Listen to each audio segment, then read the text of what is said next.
Are you frustrated, spending hours and loads of money on your marketing but just getting nothing back in return? Well, we're taking on new clients for our power hours, and you get me and Roxy, and in just 1 hour we will brainstorm where the blocks are in your business and fast track you to your very own roadmap to success. Your package will include a 1 hour Zoom call, or if you're local to us, we'll meet in person and grab a coffee. And then you'll get a one-to-one coaching session tailored specifically to your business. You get to ask us absolutely anything. Need more sales, advice on your website, getting web traffic but it's just not converting? Is your social media engagement low or non-existent? Or do you just need some advice on how you can create a consistent, engaging content plan?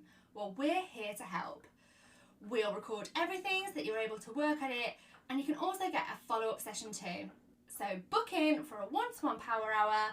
The link is in the show notes, and it's just £99.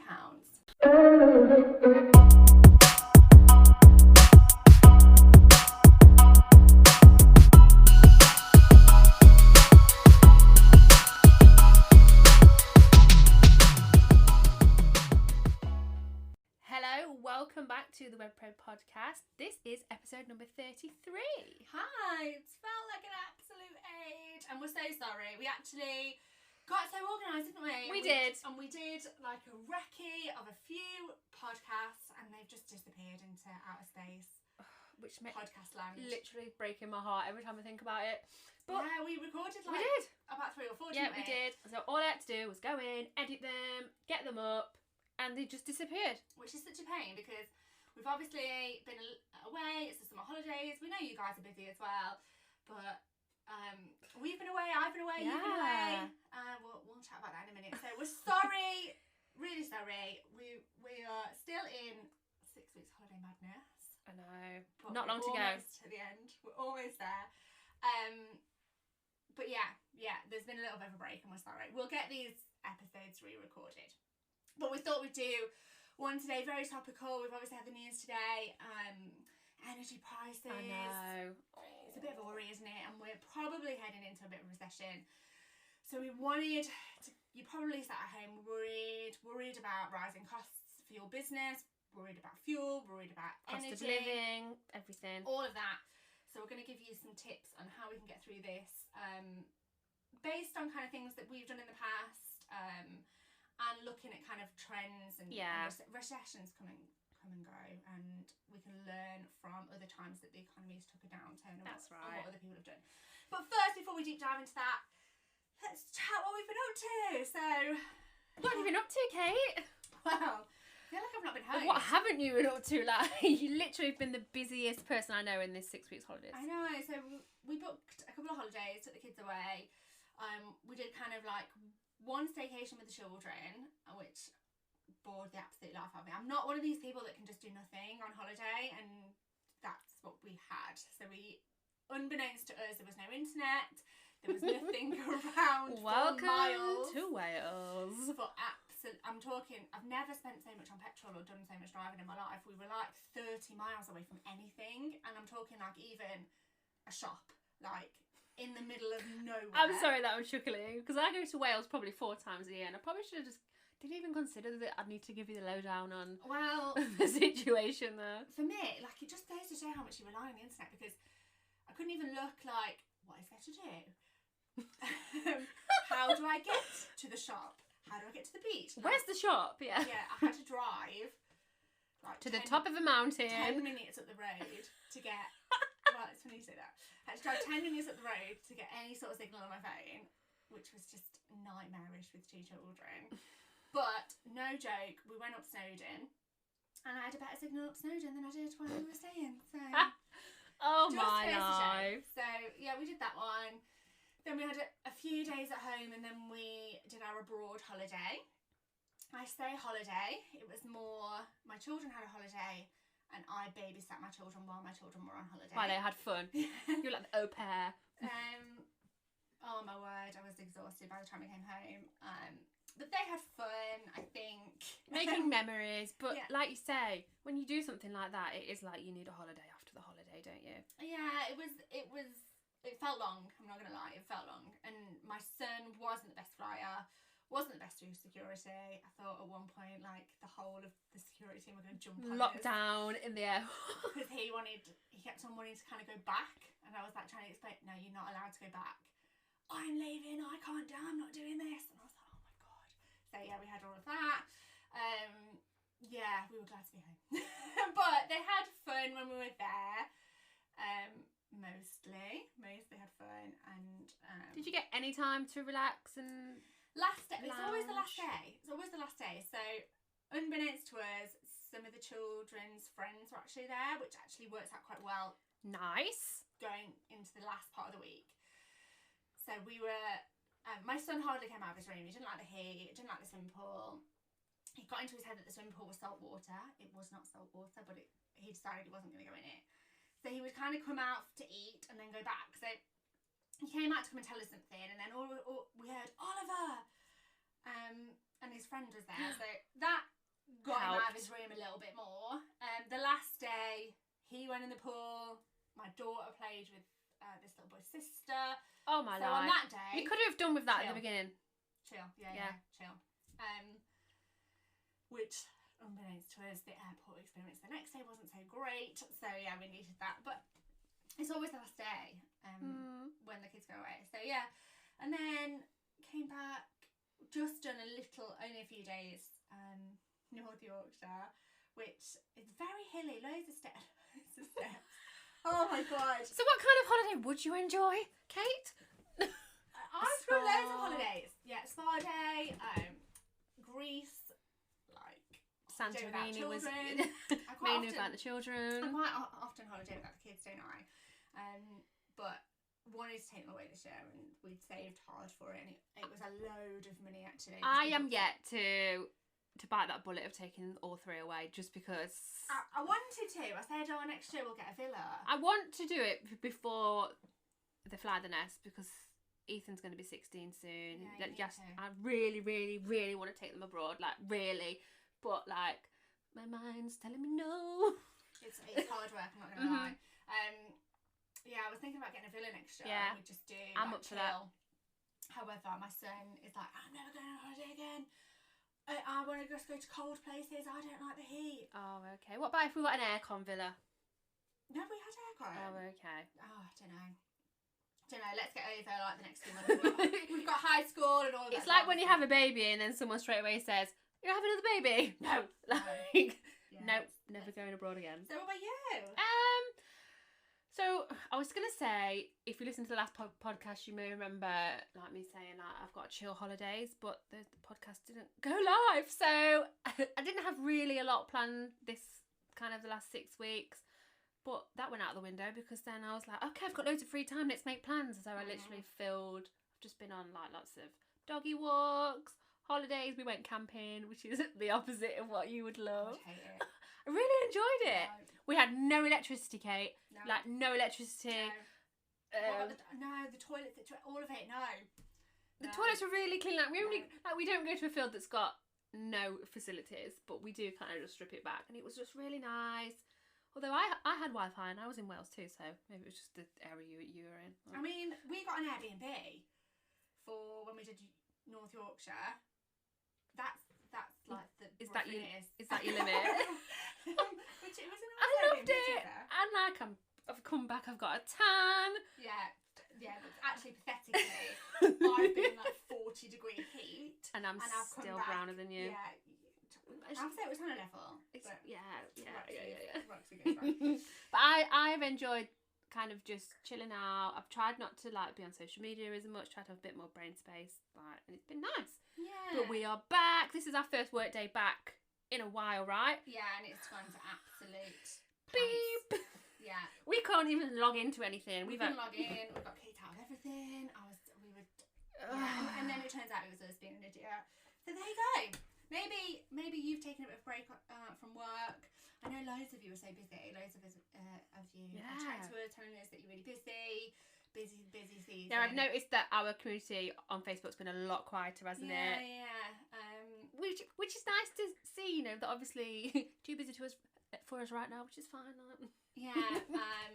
But we're back. We'll be kind of around over the next couple of weeks, and then as soon as September comes, we're got loads of client work on, haven't we? Obviously, Wedcon's coming up, which is really exciting. So we're finishing off some bits and bobs for that. Our planner is out like this week, isn't it? Now, yeah. This week, so we're getting those sent out to those people that pre-ordered. If you haven't pre-ordered and you want one, links in the show notes. Yeah, you can go and grab one of those. So good. So yeah, we are quite busy. We're busy, aren't we? Yeah, but I don't know. We hit mega levels of busy though, don't we? So to us, this probably doesn't seem that busy right now, but I think in a few weeks with kind of Wedcon prep and all of that malarkey. I'm feeling hyped for Wedcon. Like I'm ready to get that plan going. Like, yeah, it's going to be good. It's going to be a really good day. I think my mind's just still 1,000 to-do lists. But yeah, we're planning a really good day for you. If you're listening, if you're new to the pod and you don't know what Wedcon is, it's basically the day where we pull together wedding professionals from around the UK. We give you a day full of wonderful wedding business education from top speakers. These speakers would cost you thousands and thousands of pounds to work with individually, but you get them for the bargain price of a ticket to Wedcon. You also get to network with hundreds of wedding professionals inside of the room. You get lovely little games. We've got business clinics. You get to come and chat to us, come and tell us your business woes, any marketing. So much going on in one day, and it's going to be a nice day for you guys to be able to concentrate on kind of your business, learning new things, and having a whole day just for you and your business. Because when would that happen? No, it's really it's a day that we look forward to, don't we? And we've looked forward to it for a really long time, because obviously things have been a little bit difficult over the last few years, but we are back and looking forward to that. That's what's coming up for us. Today though, we're chatting all things the economy really, and just kind of getting your business and anybody that's kind of just worrying really as to what's going on. Today we had the news of the energy price cap rising to silly levels. I know, my mum gave me a ring this morning. I was like, oh mum, what I tried to say to her, and I think this is like good advice personally coming from like my anxiety side of my brain, is that we can't control like what they're doing and the prices that are going to be happening, but what we can control is how we feel about it, and a couple of the things that we can do to kind of almost like prepare. And this is kind of where this podcast comes in a little bit, because there's a couple of things that we're going to chat through that, you know, will help you. Lost my train of thought. Just help you kind of ride the tide a little bit, and just to be a little bit prepared, so that your business can kind of survive. And there are businesses that do thrive in economic downturns as well, so you don't need to be one of those businesses. I think the thing to think of as well is that we're typically a recession-proof business, because people can't really cancel their weddings and don't tend to cancel and people their will weddings. still be getting married. They'll just kind of postpone the date if obviously we've had a lot of that recently. So we've got a few tips today on how you can kind of ride out the next few months in business.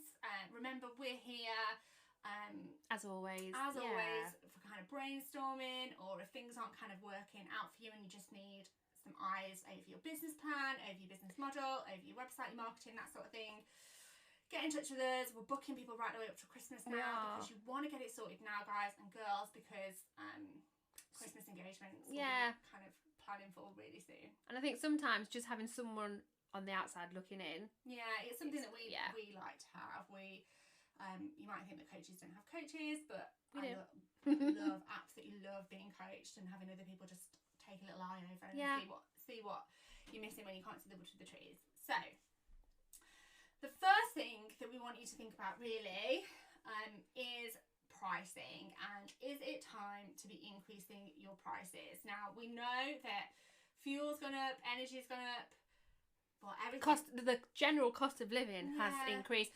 Lurpak is now like £5.50, guys. What? Like, maybe your mortgage has gone up. Maybe the rent's gone up. Like, everything has gone up. So there's no prizes for being nice. You need to be running a profitable business, or how are you going to pay yourself and how are you going to pay your mortgage? So is it time to be thinking about increasing your prices? And this is one of those things where you really need to be sitting down and knowing what's going on in your business as well. So do you have a plan in place? Do you understand your pricing? Do you know how much profit you're making? Do you know how much profit you're making on each of the packages that you sell? And you know, now's the time to really know that if you don't already. And I think with this and with what's going on in you know, in the current climate at the minute, you may be tempted to think, oh, do I need to lower my prices so I get more clients? But I think you need to do the opposite of that, and that might feel a little bit strange or a little bit uncomfortable for you, but it's something that if everything else have gone up, you also need to look at what prices you can raise. I think I saw something this morning that was like, you need to be charging something like £500 or £600 more than you were last year to still be making the same amount of money. With everything that's gone up and interest rates rising and everything else. And that's something for you to kind of bear in mind and think about. Now, obviously, like, quite often we'll set a price with couples maybe 2 years previous, so we're still working on kind of prices from last year and before. So I think the thing is for you to forward think a little bit and think, how much do I want to be earning? Yeah. Kind of early next year, mid next year, late next year.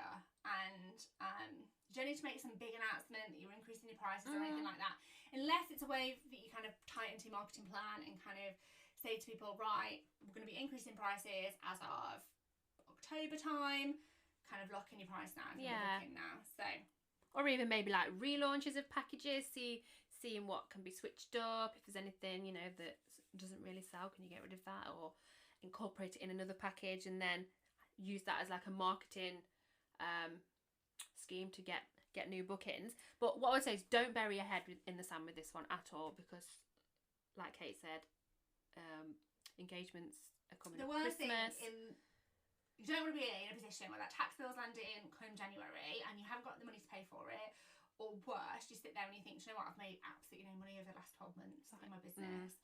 And you've worked your absolute backside off. So if you don't have a grip on your pricing, if you don't understand, you don't know where to start, we can definitely help you with that. But there's loads of free things you can go and check out, blogs, kind of trackers, planners, that sort of thing, so you can go and work out how much profit you're actually making. The thing to think of as well is that while we're talking about pricing is discounts. There's going to be a lot of it being asked for at the minute, isn't there? Like, can you do this any cheaper? You know, what discount can you give me, etc, etc, etc.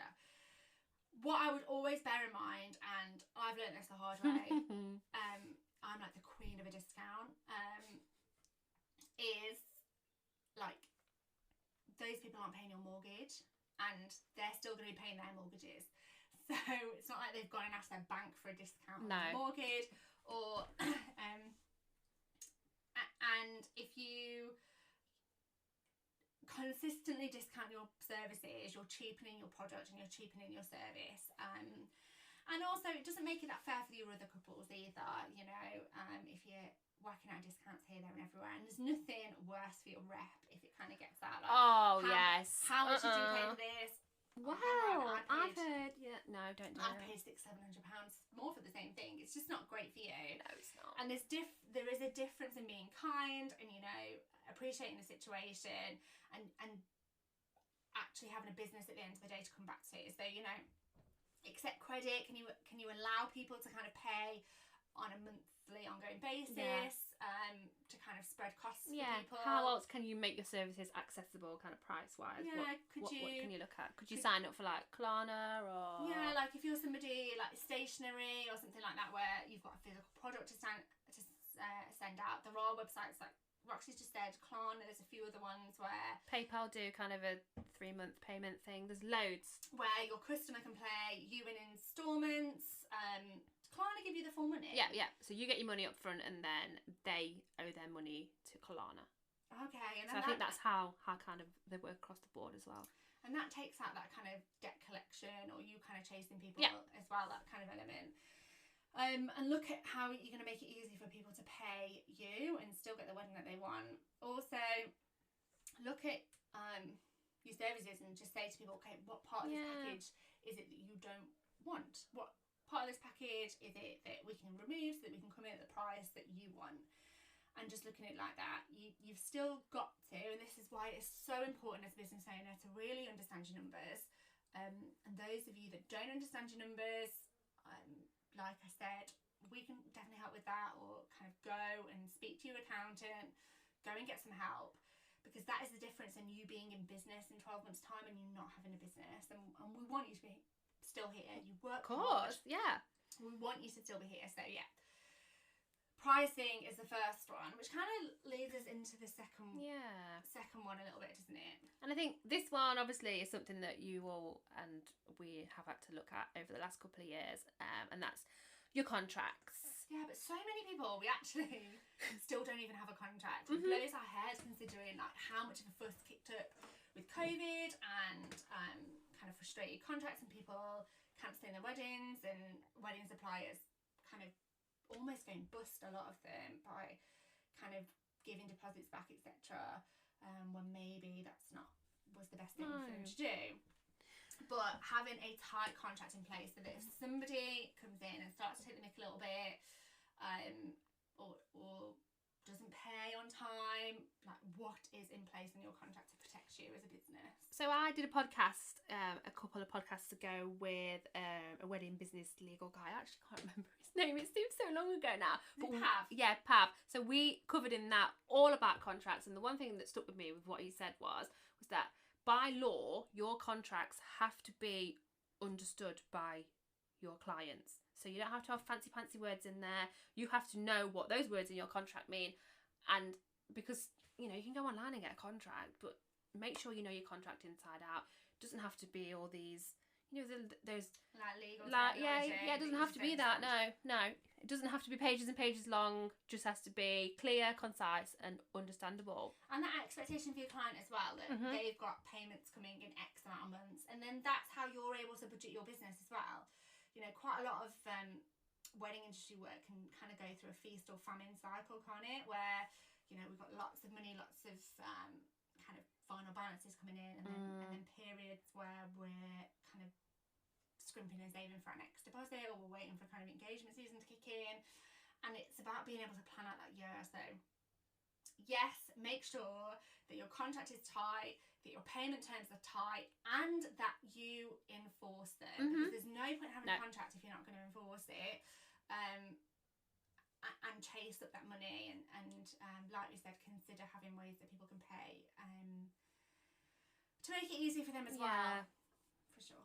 Right, so let's talk about our third kind of tip and thing that you can look at, and that's your marketing and your whole marketing plan and strategy. This is something that I've definitely made the mistake of in the past, and you'll be sat at home thinking, right, I need to tighten my belt here. Yeah. Where can I tighten my belt across my business? And I'd say it's always I'd say 60% of entrepreneurs and business owners do this, and I would really consider, it's a bad habit. Give you just say stop and think about this for a minute. And that is, they cut their marketing budget. And if that's where your clients are coming from, so this is why it is important to track and to know where your clients are finding you. Yeah. So is it through SEO? And this is something that I did. So I was paying quite a lot for SEO when we had the bridal shop. We hit a period where sales were slower and money was a little bit more tight. I was also going through a divorce, and I needed to take more money out of the business. And we found that sales weren't coming in. We were kind of going through that kind of famine part of our business. And I was like, right, this SEO is huge. I need to cut this. And it was one of the biggest mistakes I made, because a lot of our clients were finding us through Google, SEO, being able to find our shop. Those people that had never heard of us before were then being able to find our shop and come in and purchase from us. So by cutting that, I was cutting the potential for sales down the line. Literally snipped those potential clients away. Which was then money coming in. And that was one of the mistakes that I kind of made. But it is really important for you to know where your clients are coming from, how much they are spending with you, so that you are able to create an effective marketing plan and know where you can pull back on. So are you getting a lot of word of mouth referrals? Are the wedding fairs that you're going to, are they effective? Is the social media company that you're hiring to do your social media, what are their stats like? How much return on investment are you getting for that? How many couples are coming through your door? How many of those are you converting? All of that is really important for you to know. And yes, make savings where you can make savings. If you're not getting anything from, you know, the Facebook ads that you're running at the moment, if you're not getting any conversion from that, by all means, cut it and save that money, or look where you can spend that money better. But if, you know, you're getting a large chunk of your couples from a certain element of your marketing, whether that is social media management, if you have a company that do your social media, or whether that is SEO, or whether that's from networking events that you attend, the worst thing you can do is to cut it, because these are going to be your future couples. That's so true. And with the tracking side of things, you don't have to, you know, you don't have to do it in any fandangly way. Just sit and look at your numbers.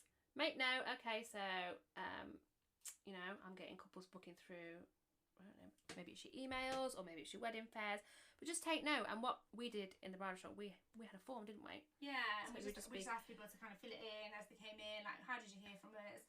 And then just keep track of it that way, and then you can see, okay, so if you're spending X amount on Facebook ads but you're not getting any return from that, but then again you know, you get a lot from the emails you send out, maybe it's time to look at switching it up and focusing on putting energy into where your couples are coming from. Yeah, if you're spending somewhere, it's really easy to kind of just go and cut those places that you spend money on your spend marketing. The most, yeah.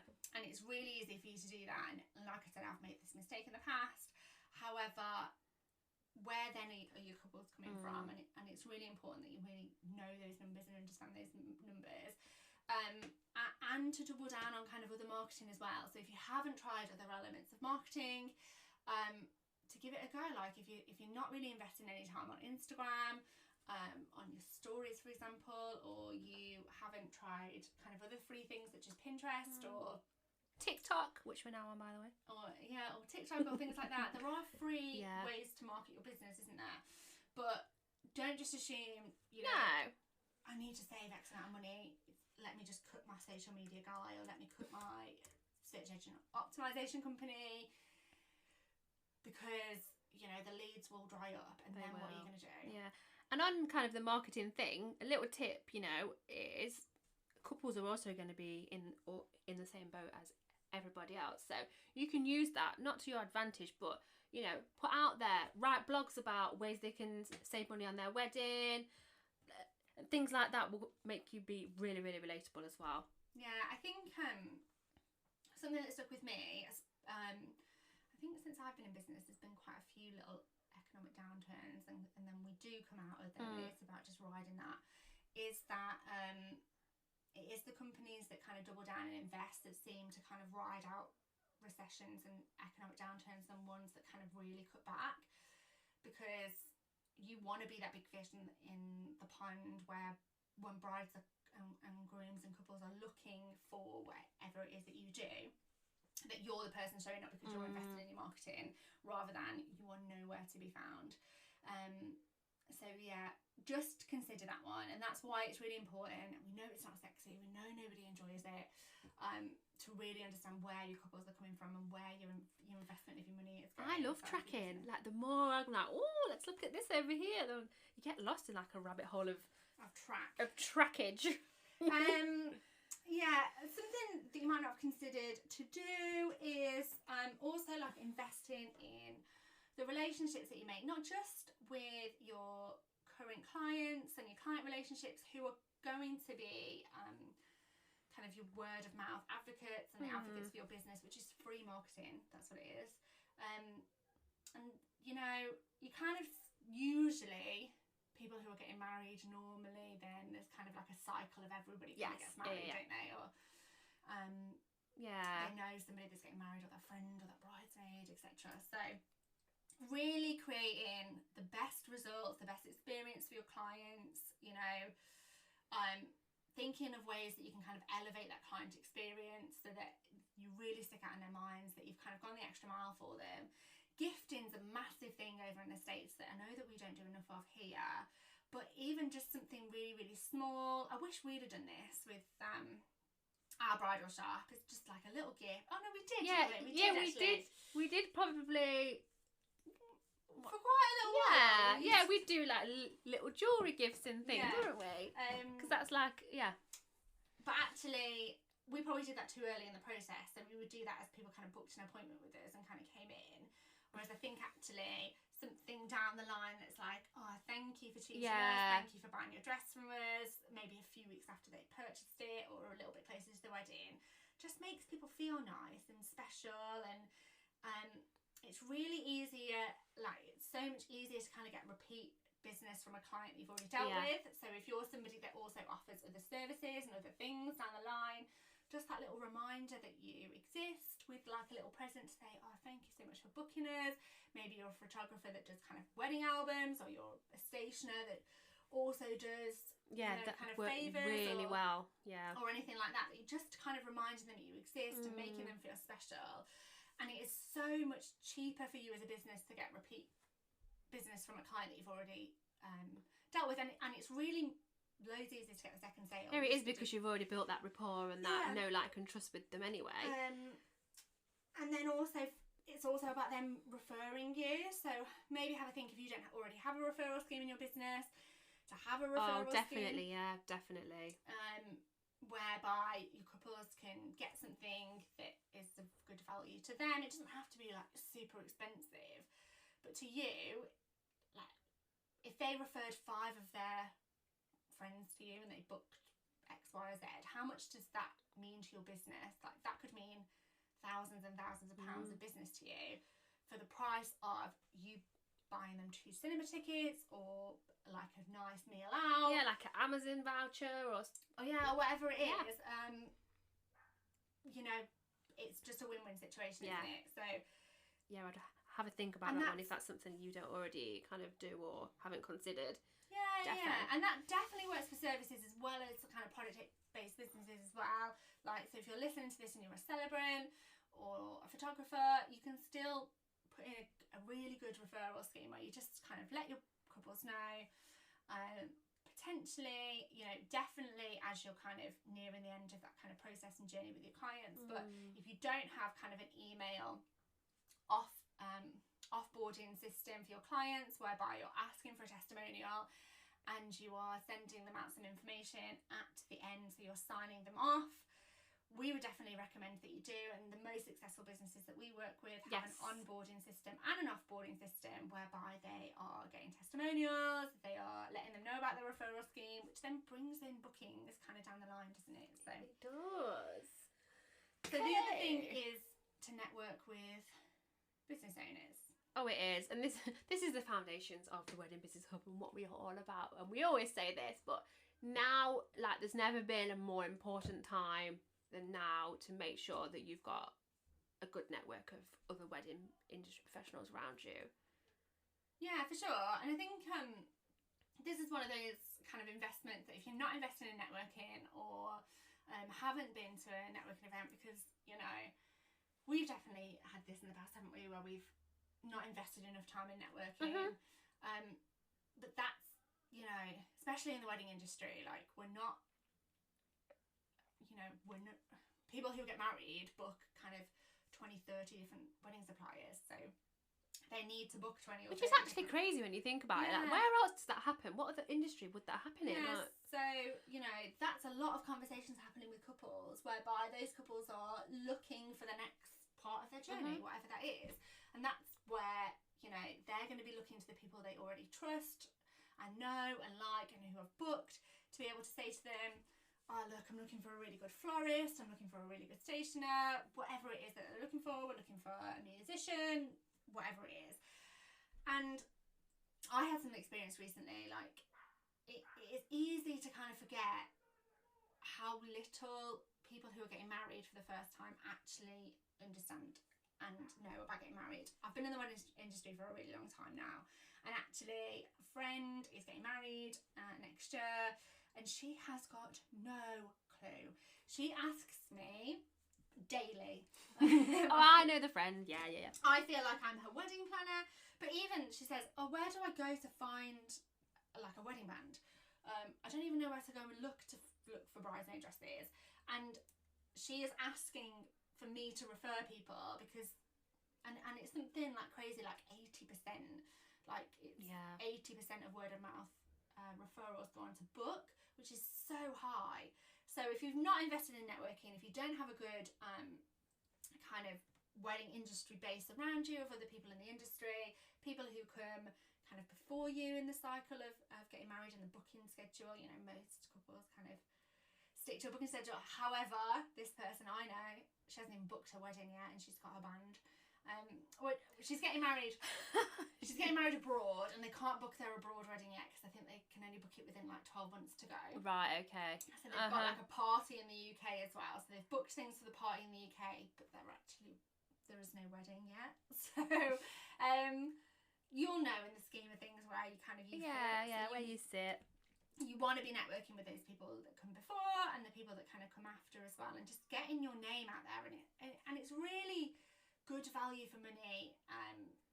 Well, ours are anyway. Yeah, they are, like for 15 quid or whatever it is. You can go in there, you can kind of make an impression, meet people kind of, and also build up that support network for yourself. So it's not just about you being able to kind of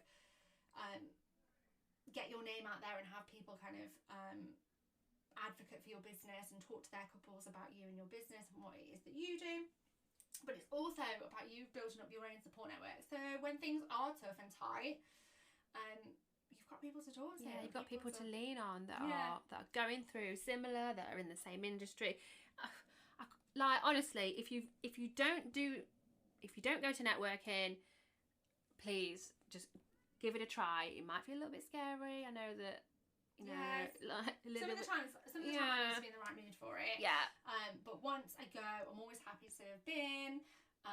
And I always think of it like if I can chat to and have 3 meaningful conversations with people who know what I do when I leave that room, that we can follow up with and maybe grab a coffee in the future, that I've got something out of it and they've got something out of it, and that more people are talking about our business. I think if you're going to go to networking, what I would say is make sure you don't just go in there, you know, without thinking about what you want to get out of it.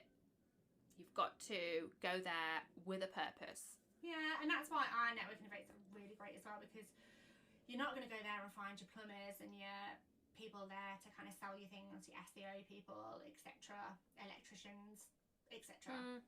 You're there to make connections within the wedding industry, other people in your area, chatting to couples who you can go and getting meet married as well. Yeah. So, you can check out our networking events if you want to. What I'll do is I'll pop the link to our networking events page in the show notes. So if you want to check that out, go and have a little hump, because our events are back on. I'm so excited.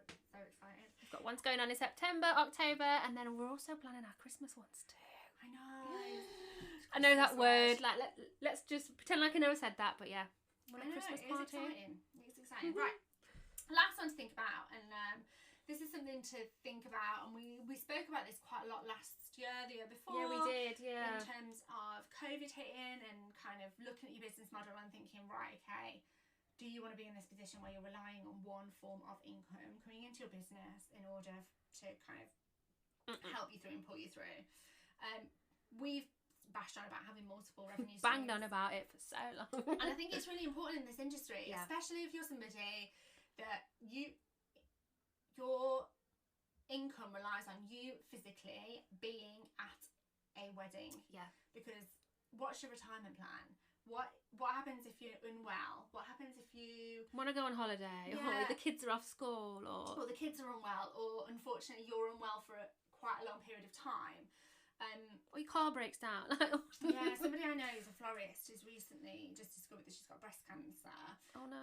And what a really rubbishy time to have found. And luckily they caught it early, but she is going to have chemotherapy, and she's going to have radiotherapy. And I know how crappy that can make people feel. Like sick, unwell, unsteady on feet, all of that sort of thing. And she's a florist. Now, luckily, she's got a really good support network around her, but she also has other streams of income. She has a florist membership as well, where she's got two kinds of memberships. She's got like a bride membership where brides can kind of log in and learn how to DIY their flowers, and then she's also got like a business membership for other florists that can kind of learn how to do their social media and all that like sort of a subscription. Well. But that's the kind of thing, like as self-employed business owners, that we don't always have a plan. And for, you know, if I had to have 6 weeks off work or 2 months off work, if the worst happened, if I was poorly, and you know, these things don't have a habit of kind of not announcing themselves, and they just kind of pop up. Oh, they pop up. There they are. Yeah. And then deal with it. That's kind of how it works. Yeah. Deal with it. Or, you know, it wasn't that long ago that the wedding industry closed down and, you know, our income dried up. So, we've done a couple of podcasts on multiple revenue streams, haven't we? And actually, from having experience of this, of having that, you know, when we started, we started with networking events, and then they all got pulled, so then we had to find other streams of income. But let's do it the other way around. Get them in place in the first place. Yeah. And it doesn't have to be within the wedding industry. So a lot of people that we talk to on this subject, or you know, brainstorm with people are like, right, girls, I do think I need another form of income. A lot of them will put in something in place for like maybe a membership or levels that their couples can kind of access. One of our Content Club members has a membership whereby, and I think this is genius, she pays for Content Club, which gives her all of the content. So that gives her blogs, social media, etc. Now what she does with the blogs is she puts it behind a payment window for her couples to get like advice for their wedding. And if they want to access those blogs, they have to pay a monthly membership fee. Now she gets that quite passively because she's already done all the promotion for it. It's not totally passive because she does have to promote it. And she talks to her couples about joining that in order to get kind of like extra tips, extra help, extra budgeting help. So smart. And they've also like included some of our lead magnets in there, so some of the trackers, all inside that. And then during the time that couple is kind of going through that journey of getting married, they're accessing that from her, and I think she charges something like 20 quid a month. So she charges more than it costs her to even get it from us. And she doesn't have to write any of it. And also, what would be great as well, massively passive is that? Yeah, that you know, I'd imagine she's got couples in there that are her clients for other wedding business, but also ones that aren't. That then she's warming them up. Yeah, so yeah. So, that excites me. I like this. Yeah, so that's really clever, and I think she charges like $20.99 a month for that service, and the couples like love it because they get to access like when you're planning a wedding, it's just you can't get enough of information, tips, that sort of thing, little bits of extra help. And then because she's a member of Content Club, she doesn't even have to write any of it, which is just absolute genius. It's absolute genius, isn't it? But similarly, we talk to wedding professionals, and we talk to them about things that they might have like expertise in, or that they know that's outside of what they do in the wedding industry, and that's fine. You don't have to. No. I mean, like, do whatever you love and that you're good at. And then when we say what you are an expert in, you don't have to be like, you know, you don't have to have degrees, and I mean, lovely if you do, but if you don't think about, you know, what advice you giving to people on a regular basis, is it, I don't know, you've got children that have had sleep issues that now you've cracked it, is it like DIY, are you good at puppy training, like whatever it is. Yeah, and I think not just kind of online, and you know, lots of people get scared about like online education and having to sit and record in front of a computer and or present or do masterclasses or anything like that. The example that I just gave of the lady inside of our Content Club membership, that's all kind of paper-based products, and she doesn't do any presenting whatsoever. It's just blogs, trackers that people can print at home, that sort of thing. So there are ways as well. Maybe you could make a planner or a tracker, or you wanted to write a book or anything like that just brings in extra forms of income, so that you're not reliant on one form of That's income it. into your business. And I think for me, these last kind of 5-6 weeks of not working as much and still having those passive income streams coming in, so it felt nice. The last month, felt nice. We've hardly worked. I think we've checked in here, there, and everywhere. Made sure that we've done like the wed mini bits and bobs. I checked that our emails are ticked over. I've had 3 holidays. So you've been on holiday. I've sat in the sun for like a week in the garden, and it's been nice. It's been nice to, you know, we get like little notifications like X amount is being transferred. Yeah. Like that's nice, but also I think quite often people get sick with stress. So the fact actually we don't have to think about that money coming in. That's work that it comes in every month. Yes, we're not sitting here saying we're millionaires. We're far from millionaires. However, that's the goal. This time next year, Gracie's looking at £1 million houses to buy on Rightmove. She always does this. Mummy, this is going to be my bedroom. I'm like, okay, we're going for it. Okay, no, I like that. Cute. But I do know that if we had to take 4 weeks off work, or I had to take 2 months off work, that the business would be okay. I think that's something as well. I know there isn't as much in our business savings as we would like there to be, but we did get through COVID, and I'm sure a lot of you listening will be the same, is for you to just put away a little bit of money every month. A little rainy day savings fund. I think the sensible thing is to have 3 months worth of business expenses put aside, definitely, so that you're covered for 3 months. But some people won't feel comfortable with that. Some people will want 6 months or maybe even 12 months. So I think you've got to look at kind of your long-term plan, where you want to be, and then put some contingency in there, because that, for me, how nice is that brain space as well, knowing that we're a little bit safe, rather than going from 1 month to the next, like always working for that next booking. And I think a great tip to do that is to set up a direct debit, so that you don't have to think about it. It's already an expense that goes out. And if you do it kind of on the first of every month, set up a direct debit or a standing order that goes into another bank account, like an expense that you pay in your business, whether it's £50, £20, £100, whatever you can afford, that is just rainy day money and it's sat there like your tax bill, like how you would. I think the last thing, and it kind of just came to me as we were kind of thinking about this, is that there is help out there. There's grants that you can access, isn't there, that you don't need to pay back. There are business loans that you can kind of look at.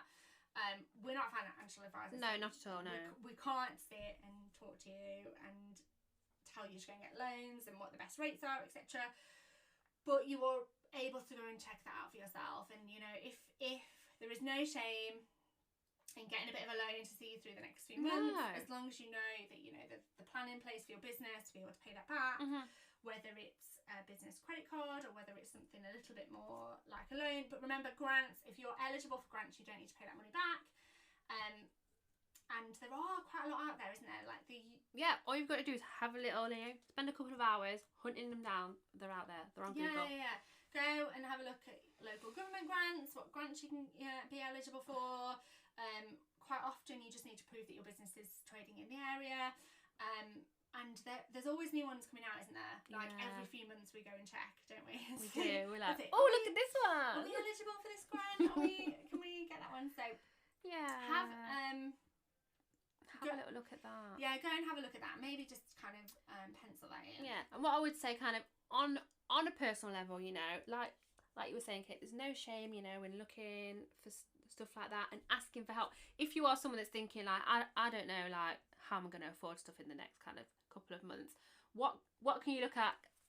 Again, we're not financial advisors, but look at what you can cut back on. And I know there are kind of debt charities out there like Step Change that are absolutely amazing. But loads and loads of people are going to be in the same position. So don't bury your head in the sand. Go and ask. Go and, you know, ask your bank, ask whoever it is that you bank with, etc. What kind of is available out there. Your credit card company.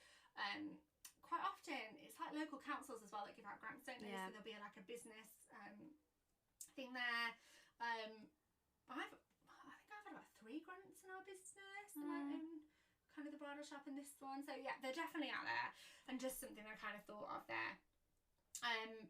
So yeah, just to kind of run through them: increase your prices, tighten that contract up, look at your marketing plan, and don't cut back on the things that are going to bring in your couples. Network, and think about how you can incorporate another revenue stream. Perhaps like it's not even aside from what you do. Maybe it's just about kind of an upsell as well. So what you could upsell to your clients that you've already got. Yeah. I've loved these tips. Like, I don't know, like, I'm gonna go away and have a look at some of these myself. Thanks for joining us. Thank you. We look forward to seeing you next time. We need to come up with a podcast plan now so that we don't lose another podcast again. But we'll look forward to seeing you next time. We're gonna go and get some lunch now. Take care. Bye guys.